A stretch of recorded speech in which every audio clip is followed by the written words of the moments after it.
Coming up next on the Jeff Crilley Show, we will be talking to the great John Clay Wolfe and how he is building a radio empire. That's just ahead.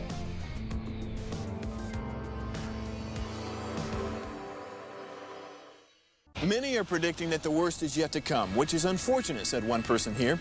Until now, they've enjoyed the reputation of being the nation's icebox. Watched a burglar in his home this morning by webcam. As a journalist of over 25 years, stories are what make my world turn. Reporting live from the Dallas newsroom tonight, Jeff Crilley, Fox 4 News. But in 2008, I took the jump from my familiar life and started a PR firm from my home. We're talking about anyone with a camcorder like the one I'm using becomes a television network. We started slowly growing the company, and we now have over 100 clients, and we've branched into the world of live digital broadcasting. I now own 8 different TV studios and have a huge team, and the stories that I now get to share are sometimes the most important of my life. Life has a funny way of coming around full circle. This is the Jeff Crilley Show. Well, if you've watched this show for any length of time, you know I love entrepreneurs. I love people who are growing an empire, and I can't think of a better person to talk about the radio business than John Clay Wolfe. You guys know him, love him, have been listening to him for years. Thank you for coming on the show. Absolutely. Glad to be here. It's a cool place. So you started really humble beginnings.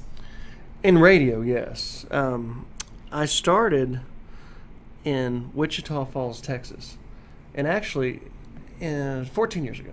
Okay. I had a little dealership up there called Wolfe Ford and Wolfe Dodge, and they came up. Well, to snap back, I had a motocross wreck. Okay. Broke my back, paralyzed, couldn't walk, hospital for 6 months. So I was trying to figure out what I was going to do with my life from a wheelchair, and I had this idea that I could start. I did some stand-up in college, and I had this idea that I could get on the radio and maybe make that work from a wheelchair. And so when they came to sign me up with for my annual advertising commitment from the Cumulus up there, I was like, I need a radio show. And they're like, well, we can't do that. I'm like, well, then I can't sign this. So they found a spot for me and tucked me away like 6 to 7 a.m.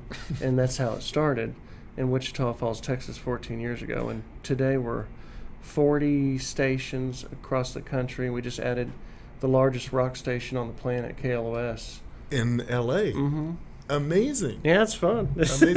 We're going to put your radio station website up because I couldn't believe it when I looked at all of the affiliates you have. 40 affiliates. 40. And so take us from Wichita Falls. Then the next move was Dallas? The next move was Dallas. I started on 105.3 The Fan right after Russ Martin got fired for pulling a gun on that girl. Yes, I do remember that. Right. So he got shot from the station, and I went in there on Saturday mornings, and we're edgy and choppy and funny, and they were a little sensitive. They were still having aftershock from Russ Martin. They're trying to change the format of the station. So they kept calming me down, and they put a keeper on me, a guy named, hell, I don't remember his name, but he was always sitting there to tell me to shut up. And Fraser Maxwell. Okay. That was his name. And we were doing real well in Dallas, and then Kelly Kibler from iHeart found out about it, and she basically stole me away from CBS, and that was about 11 years ago. Wow. And we started on the Eagle, and Russ Martin was on the Eagle, and he's kind of a jerk, and so I wanted to play with him and fight with him, and it was one of those, you've heard about these big shots. Oh, don't talk about Russ. Don't look anybody in the eye. I'm like, screw that, dude. and so that actually slowed me down, if you know the truth. Sure. Because he was a big enough brand back then, and we were chomping at the bit. And I got his old co-host J.D. Bryan. He was feeling a little bit threatened because he knew I wanted his job. Because I still wanted to finish the radio thing. I wanted to do Dallas weekdays and win at that. And I never had the opportunity. And then we started this, part of the show has always been I bid people's cars on the air, sort of like Pawn Stars. Sure. Slap the Les Paul on the table. They say, what do you want for it? Customer says $10,000. The Pawn Stars guy said, we'll give you $500. And they're in live, and there's content, fun, drama right there. So we do that on the air with cars. I bid it closer than $500, but I'd been in the wholesale car business for years. So I have the ability, like flashcards, show me a car and I can pop a number off just immediately of what I'd pay for it. Wow. And that's, what funded that. That's the advertiser for the show. Well, so now do you have any handlers, or you can pretty much say anything you want? It got pretty loose there for a while. We really got to where we could do what we wanted, and then the past 2 years it's tightened up with PC. Yes. So the landscape has wildly changed. So the California thing took a while because they were afraid that I would start a riot. And not a riot, but just it's hotter out there. Yeah. So we did DC. We're on Big 100 in DC. We've been doing that for 2 years. We're on 4 of the top 10 major markets. DC, Big 100, Dallas, 92.5. We moved to 92.5. KZPS, which is a great one, Bowen Gym Station, and then the Buzz down in Houston. There's a handful of them, and I believe we're fixing to start on a big one in Philly. Wow. But does it change your radio style? I mean, when it was just a Dallas station or a Wichita Falls station, you could talk local. Now you really can't talk local, can you? No, you really can't. We have to lay off the cowboy shtick. If you hit the cowboy stuff, you need to hit the rest of it quickly. It definitely, I think it takes some flavor out of it, for sure. But, you give up a little bit of flavor for mass production. And I'll tell you, in Texas, one thing I've learned is they get used to your style, and you can get away with a lot of things because they know what they're in for. Mm-hmm. When you go to new markets and you throw some heat at them with content, edgy content, it blows up real quick. So it takes about 2 or 3, 4 years to get your patter down where you can get away with a lot of things that nobody's going to complain. But when you're new, you have to have good bedside manners. Favorite memory in 14 years of doing radio? Any bloopers or things that you would do different? I told a bad joke about the line guys in Vegas. What was their name? The line magicians. They had the lines on stage. Oh, yeah. What was their name? Singford and Roy. Oh, yeah. And in their sexual preference, and one of them got bit by the lion, and I told him I had a bit about that, and that got me on the phone with some lawyers in New York. That was bad. But we worked out of it, and that was 7 years ago. Yes. So I've had to really straighten up. You're seeing a new, refreshed, clean me. This is a corporate man. Yeah, right. I'm all polished now. Well, let's talk about your GiveMeTheVIN.com business, because that thing is exploding, isn't it? Yes. We're the largest wholesale distributor in the U.S. of cars. That's for used amazing. Cars. Mm-hmm. We're pacing $1 billion in volume this year. No kidding. Yeah. How large is your team? 200. 200 people.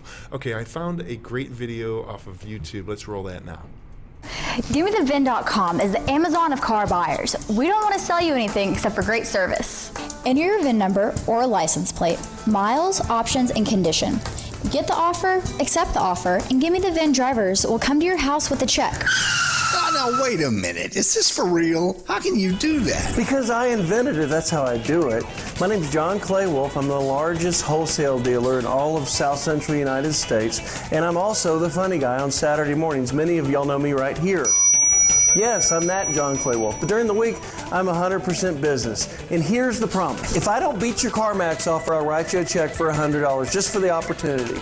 So at the end of our online appraisal at GiveMeTheVIN.com, you'll either get $100 or you'll get more money for your car. We're not some virtual company in a glass tower that doesn't know who you are. We're serious about our business. It all happens right here. Tell them, boys. Sell us your car. GiveMeTheVIN.com. So easy you can do it in your underwear. All right. Cool company. We have a cool vibe. We've got a good culture. When it comes down to business, we're serious. Our whole thing is do what you say you're going to do when you say you're going to do it. Set expectations. And car dealers are terrible about changing the deal when you get there. Everybody's terrible about it. Mortgage people are everybody's. You make a deal with somebody, you get there, and then, oh, by the way, here's another fee or here's a different term, and we just don't do it. Just don't do it. If the customer lies to us about the condition, then we do it. We say, hey, you didn't tell us it was, the right front fender was wrecked. Right. And the pictures you sent us magically didn't show that either. So it's $1,000 difference. But that's like half of 1% of the time. Wow. The rest of the time, we buy the cars, and if there's something a little bit that they forgot to describe, we just give them what we said we're going to give them. And because that word of mouth thing is just so real, and it takes so long to build that brand. So that's how all that works. Actually, I just came from the auction here. Wednesday's our sale day in Dallas, and we have cars all over the United States, and we sell them digitally at an auction block. Tell me what you're seeing on the front line, because I've heard that there's a scarcity of used cars these days. What are you seeing? We're paying more for cars. Take Jeep Grand Cherokees, 2020s. They were bringing 23,000 last March. They got up to 32.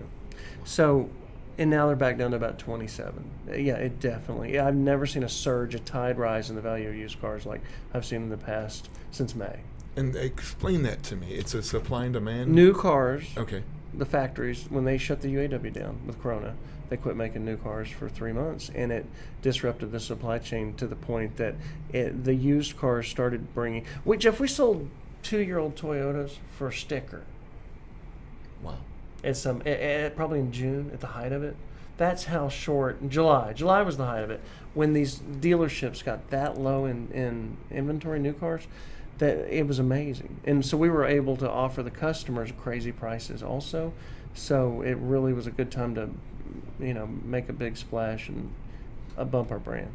And in terms of, people doing business with you versus a used car dealer, we're just so easy. We're just so exactly what we say we are. We're just so that you go to the website, make a deal at $34,000. We send an e-doc for $34,000. Click, bang, bang.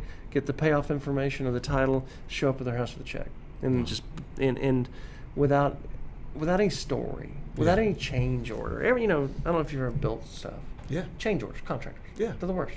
Yeah. They're the worst. And you're in an industry where people are just it drives me crying out crazy for transparency. Yes, it just drives me Sonic. I mean, the fast food places, they won't let you through without bumping you around. I mean, that is everybody's business model. Bring them in on bait and switch, and then bait them and switch them into a profit, and they just won't do it. Wow. And I really think that that's the secret to, that's really, after years and years, what I do is treat these customers, individuals, like I've always treated our dealer customers, because I've been a wholesaler for 25 years.